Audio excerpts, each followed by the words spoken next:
and welcome back to another installment of Sports Talk from A to Z. Happy Labor Day, long weekend, everyone.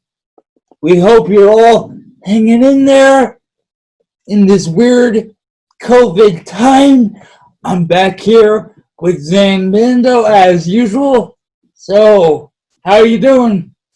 Oh, I'm great. It's good to see you again as usual. This is a Monday night edition of the show. From my recollection, this is our 17th edition of this. Yes. So it should be interesting again. We have a lot to cover on multiple fronts. And hopefully we can get this out as soon as possible after I send you this recording when it's over. So, yeah, hopefully it goes well. So, as you said, we have a lot to get to, so let's jump straight into it. For viewers who know something about Illinois football, the name Nate Hobbs should sound familiar. But this junior is making a lot of noise off the field as he can't play football due to COVID. Do you want to tell our viewers what I'm referring to? So it was, I believe, a week and a half or so ago. There was a student athlete led March for Black Lives Matter that was approved by DIA, and Nate Hobbs and Kendrick Green were two of the organizers. Nate Hobbs is a linebacker for the University of Illinois, and Kendrick Green is a physical presence on the offensive line. So they were able to come together and bring together multiple student athletes, including various coaches, as well as our athletic director, to come together and demonstrate what they believe in. It was a few days after a student organized protest that was more of an on-campus protest that was really for everyone. This one was more so centered towards athletics because they were the ones who organized it, and it seemed like it went relatively well from the videos and articles I watched and the articles I read about it.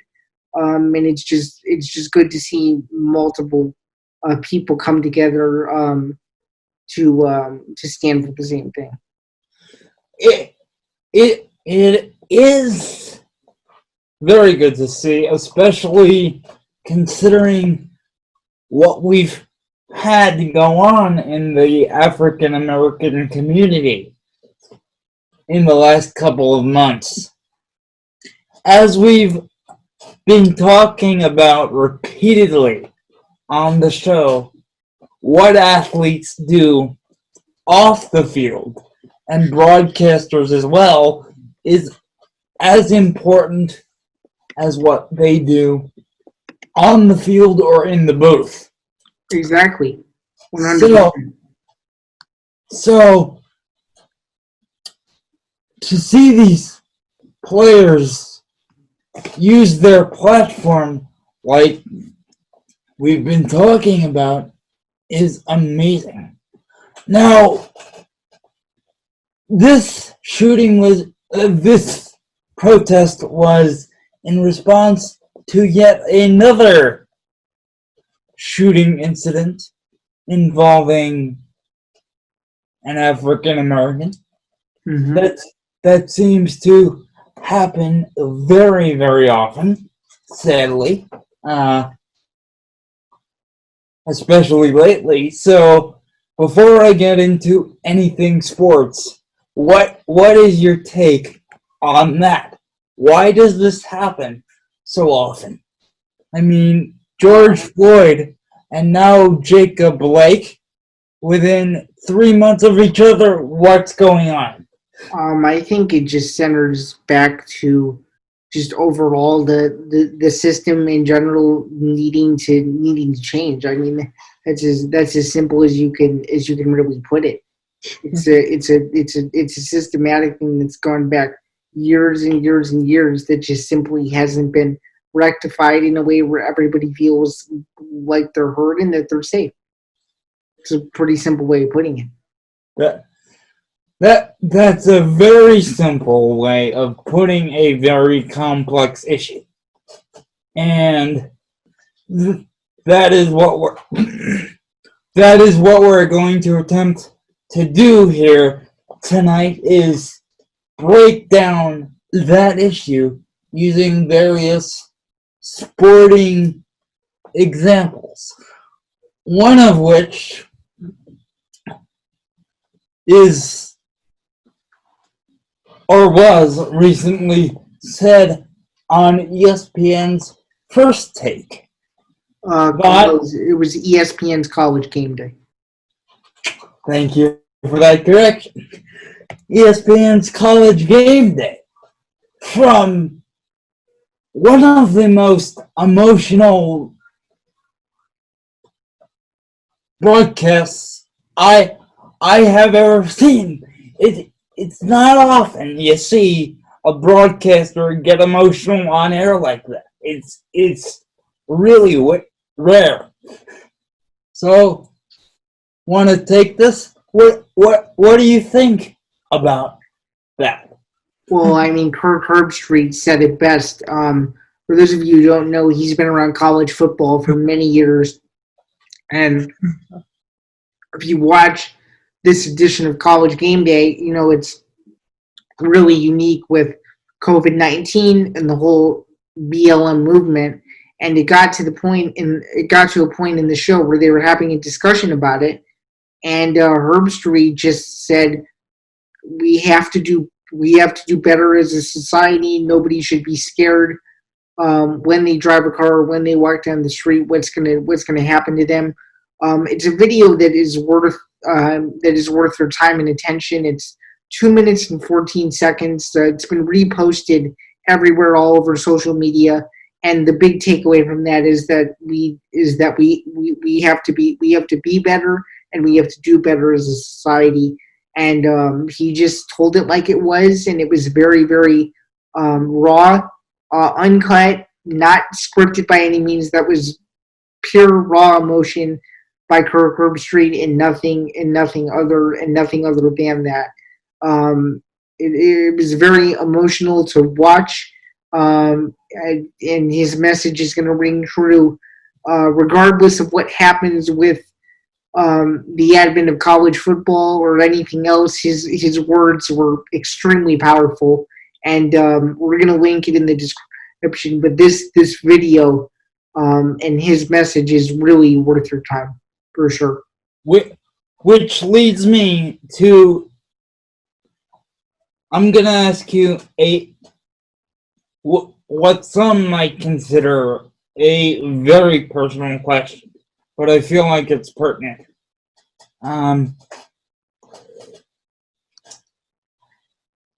You and I both deal with what it means to be a person with a disability on a daily basis.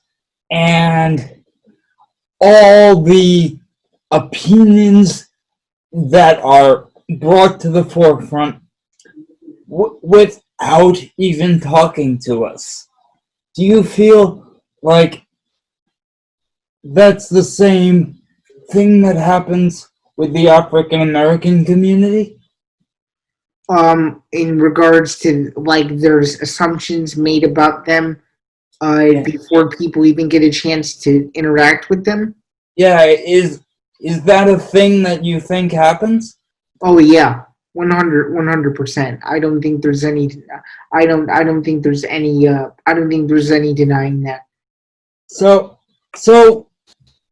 to give our viewers a little bit of advice, I know I'm digressing here, but how would you open up the conversation and open up that door?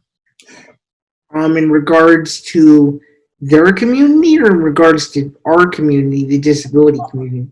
The disability community. How do you make people feel comfortable asking you those questions? Well, Because you have to. I think you have to get it through their head first, in some regard, that we're just people, just like you're a person, and it's like the next person is a person. Because sometimes I think people make assumptions when they see a chair, or when they see somebody acting what they might call abnormally. They make assumptions and they get confused. So it's one of those things to where you have to be as open and honest with them as you feel appropriate, so they can understand where you're coming from. And that's how I feel personally. That's how I feel the majority of my friendships are extremely strong, because I'm able to have that open dialogue, and even though they don't directly understand, they listen to what I have to say, because they know that they know that I'm the one who lives it on a daily basis.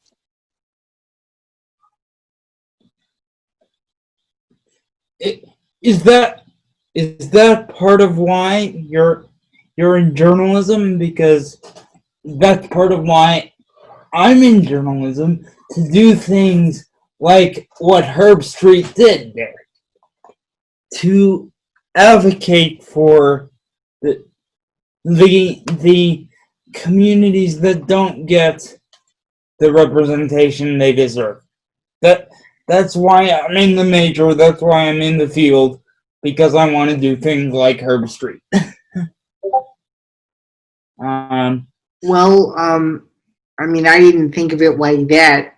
Initially, why I got into journalism was because I knew that I could do something with it, and that if I couldn't play sports, I wanted to be around it in some way. But after all of this stuff that's occurred, I think that our voices at this time are more important than ever, because even though journalists are supposed to report the truth, I think that journalism has lost. And you could disagree with me, but I think that journalism has lost the human element. There are too many stories where it's just, okay, here's a lead, here are a bunch of quotes, here's a bunch of background, the story's over, I'm bored, move on to the next one. There's too many. There's too much of it. I want to get to know the person that I'm interviewing, or that is being quoted in the story. I want to feel like I'm the one that's talking to them. well, well, let me tell you. Now, I have had 3 years of journalistic education, and you have had 2 now, 2 full years. And personally, Going into my third. That just I I cannot tell fact from fiction in the news cycle right now. I can't do it.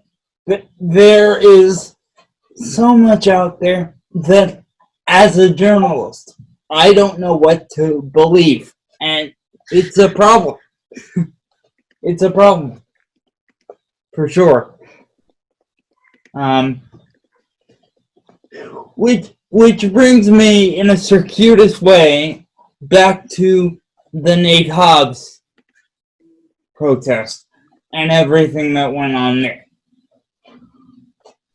That's an example of an athlete standing on a pedestal and, for once, stating his message and his intent about as clearly as one can state it. Like, there's no sugarcoating what went on there and what Hobbs said. I'm not saying you should sugarcoat it, but that was really well done by him to declutter everything and just deliver a clear message. Oh, 100%. I don't think there's any denying that. So, To mention another sport, Giannis Antetokounmpo, the Greek Freak, has recently been named. It's been about 2 weeks now, but about 2 weeks ago, he was named the Defensive Player of the Year Right. in the NBA. Which you thought was a classy move when we talked about it a week ago. Is that? Am I getting that? Am I recalling that correctly? Yes, and one of the reasons why I go back to this point is one of the reasons behind why I thought it was classy is that it puts someone in a minority group on a pedestal for what they do, or what they did in this case. Right. Having an NBA season in the middle of COVID was completely a feat in itself. For sure. For him to do what he did in that bubble and continues to do for that Milwaukee squad as they fight to stave off elimination. Yeah. Do you think?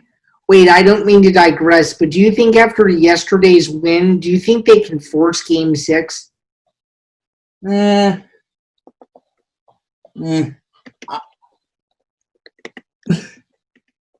gonna say, if Giannis is Giannis, yes. Well, do you think he'll be healthy enough? That's the question. That is the $1 million question. But for sure, the NBA, NHL, and other sports leagues are as healthy a social justice issue as they can possibly be right now.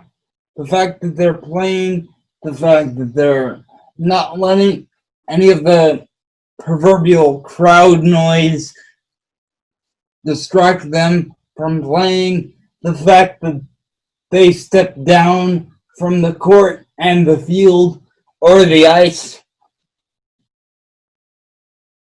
As I said last time, just a classy move. I have nothing else to say. It's exactly what we need from sports.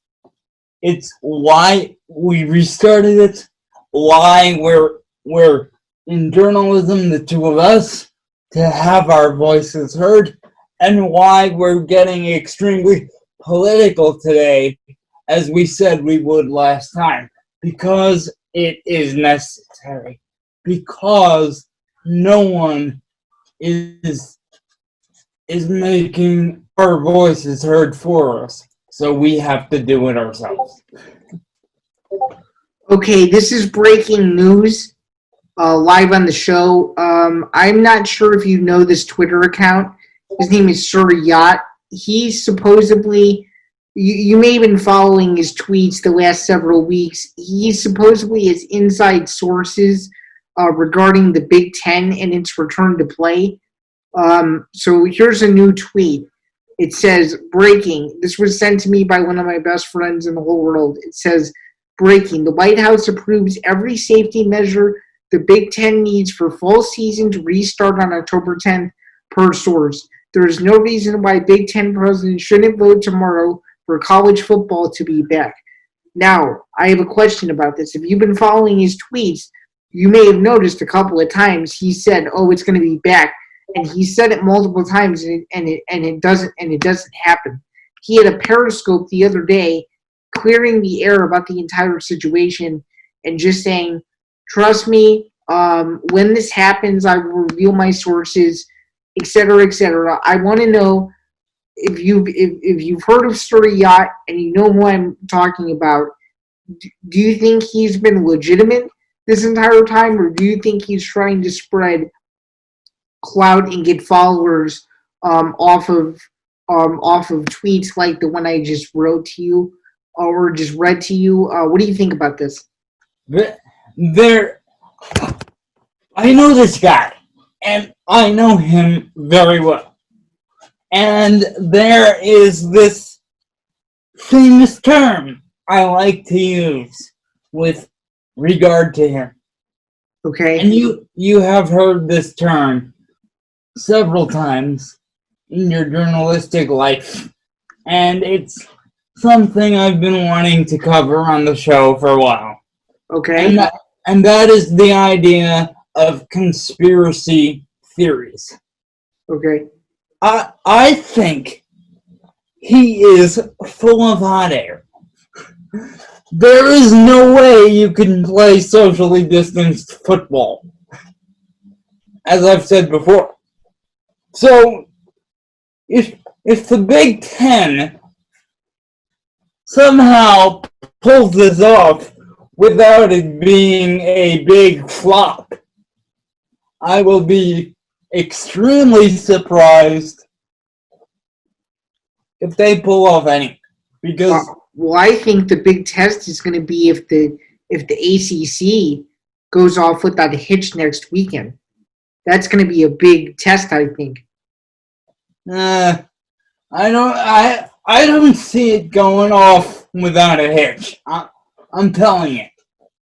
Football. No. I'm not saying it is.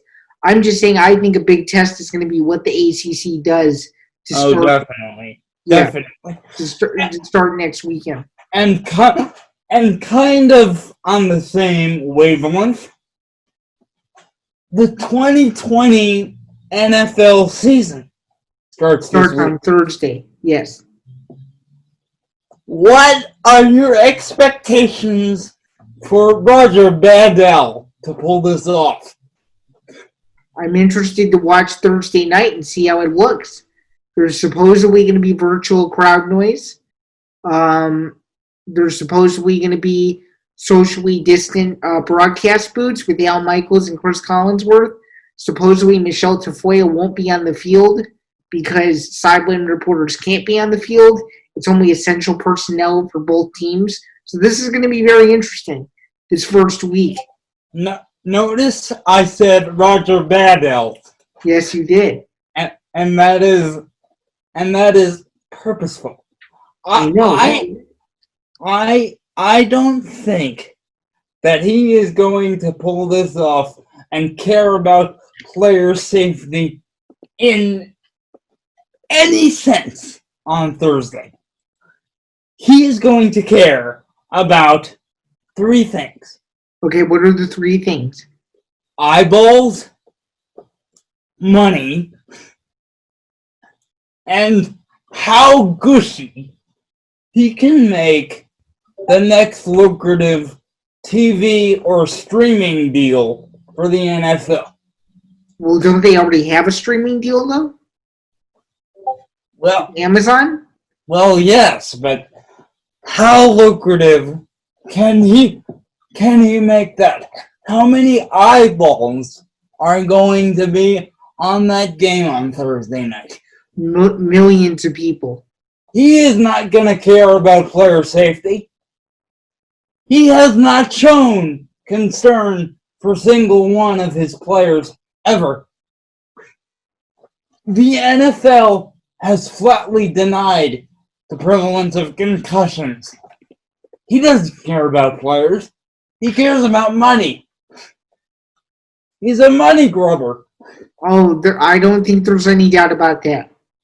I don't think you can deny that. So, with that in mind, is he going to be able to pull this off, or is he going to be the Donald Trump of the sports world? I think it's too early to tell. I really do, because we haven't seen how it's going to look yet. We don't know yet. And I will continue to use that comparison if he lives up to it. I will call him the Donald Trump of the sports world. I will say that if he deserves it. I am ready to go into the verbal octagon against Roger Goodell. I don't trust him at all. Not like I trust Adam Silver. He's done a great job, but Goodell has not earned my trust.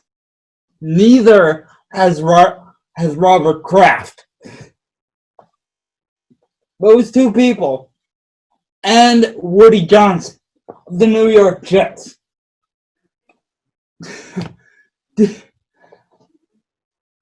Okay. What do you? Okay, this is interesting. What do you have against Woody Johnson?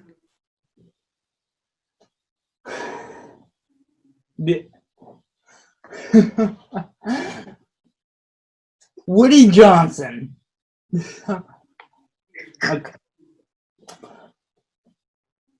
And then I have to ask you another question in regards to the president too, because I found this to be very alarming when I read this the other day. I think it was Friday. Yeah. Okay. Continue though. Okay. The Woody Johnson story. Okay.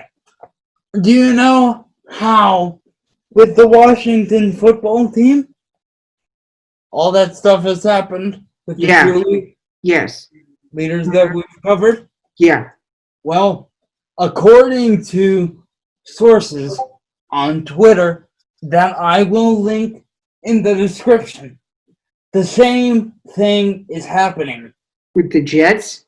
With the Jets. Okay, do you mind revealing who one of those sources is?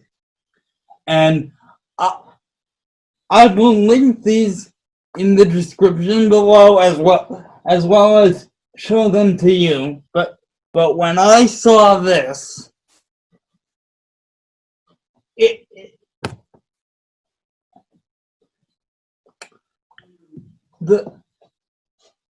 was just unbelievable how much corruption is in the NFL right now. I don't remember off the top of my head where I saw this, but I will look and link it in the description once I find it. It is there, and it is a problem. So the NFL is on shaky ground. That's all I can say for now. Okay, I have a question in regards to the president now. Did you see his tweet that he would reward Lou Holtz a medal of freedom? Oh, I've been too focused on his attacks against mail-in voting, which aren't true. But I'm not surprised by that at all. What's going on there? I don't know. It just was kind of an out of the blue thing. I guess he really endorses Holtz and likes what he stands for, even though he has said some very controversial things about college football and comparing it to a world war, which was really crazy. Which is not all that crazy if you think about it. I would disagree with that. Okay. Let me lay it out for you. Sports is basically a form of weaponless combat. You have a winner, you have a loser. Especially in football. The man who gets lower in the trenches gets his pads lower than his opponent wins that game. I would have to disagree with you. I think it's more than just that. That's old school. I think now it's all about offense and how many points you can score. And if your defense is good, your defense is good. But it all starts with a good quarterback. If you don't have a good quarterback in football at any level, you can't win. You can't win based on pure strength. You can't do it. How do you explain names like the Kansas City Chiefs. How do you explain all the innuendos there? And you tell me it's not weaponless combat. It is. The recently changed name of the Washington football team is another example. It's completely rampant in 2020. I'm not justifying the name change. What I'm trying to tell you is, it's not you can't expect to win a football game with just pure athleticism. You have to have all the pieces in place. It's like you can't. It's like saying in a MMA fight, if you know how to box. If you know how to box, that's all you need in order to be successful. No, you have to have a skill set. You can't expect to go in to an MMA fight and fight a guy who has wealth of experience and numerous accolades to his credit, and you just come in as a one-dimensional fighter. You can't do it. So to say that it's only weaponless combat is something that I completely disagree with. Okay, so it seems like we have a debate topic to get back to later. I've been looking for ways to needle the soft marshmallow that you are. I seem to have finally done it. And if you want to get fired up at me in future episodes when we come back to it, please do, because I have documentation and evidence to show you that might change your mind. I'm not saying it will, but it might. And folks, if you want to see us devote a whole show to this debate topic rather than what's going on in the sports world, please comment your side of the debate. Team Avery, weaponless combat, or Team Zan, what do you want to be called? So you could just call me Team Zan, well-roundedness, because that was my claim. You have to be well-rounded in all areas, no matter what sport it is. Well, if you want to see us come back to that debate, please comment in the section below whose team you're on, but we will come back to this. We will. So, we have covered a lot in a short period of time. Any summarizing thoughts that you would like to leave our viewers with? I think this is an ongoing discussion. I think no matter what happens with sports returning in some form or not, it's going to be a debate amongst a lot of people. In my opinion, we need some sort of structure. And I think we're going to have to adapt in a lot of ways. It's going to be very interesting, but there's going to be a lot of different discussions that we're going to have regarding the topics that we covered tonight. And we really hope you enjoyed this week's episode. And we'll probably be back here around the same time next week, either Sunday or Monday. You and I are going to have to iron that out, but this was a very engaging episode, and like you said, we covered a lot in a short amount of time. I can close. I'll close for you tonight For those of you guys who are just tuning in, this is episode 17 of Sports Talk from A to Z. Your host is Avery Schaefer. I am Zan Bandel alongside him.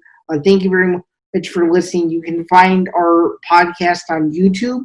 If you just type in Sports Talk from A to Z, all the episodes will populate there. And you can follow us on Instagram. If you just type in the full name, it'll be the first one that pops up. Give us a follow. Shoot us a DM. Our DMs are always open. You can follow me at ZanBando99. And then is yours still Q&A with A, or do you now have a new Instagram? I still have Q&A with A because that was my show last summer.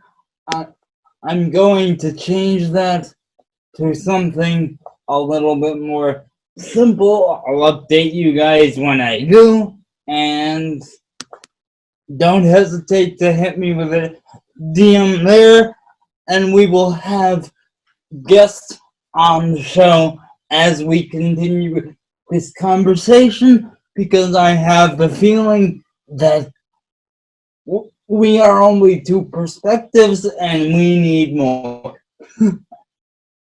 Correct. So guests on the show to come that is currently to be determined. Please feel free to follow us on the platforms mentioned, and be sure to look in the description for all of the relative links that we have discussed tonight, and reach out if you guys have any questions or would like to see certain things implemented. Thank you very much. Bye, guys.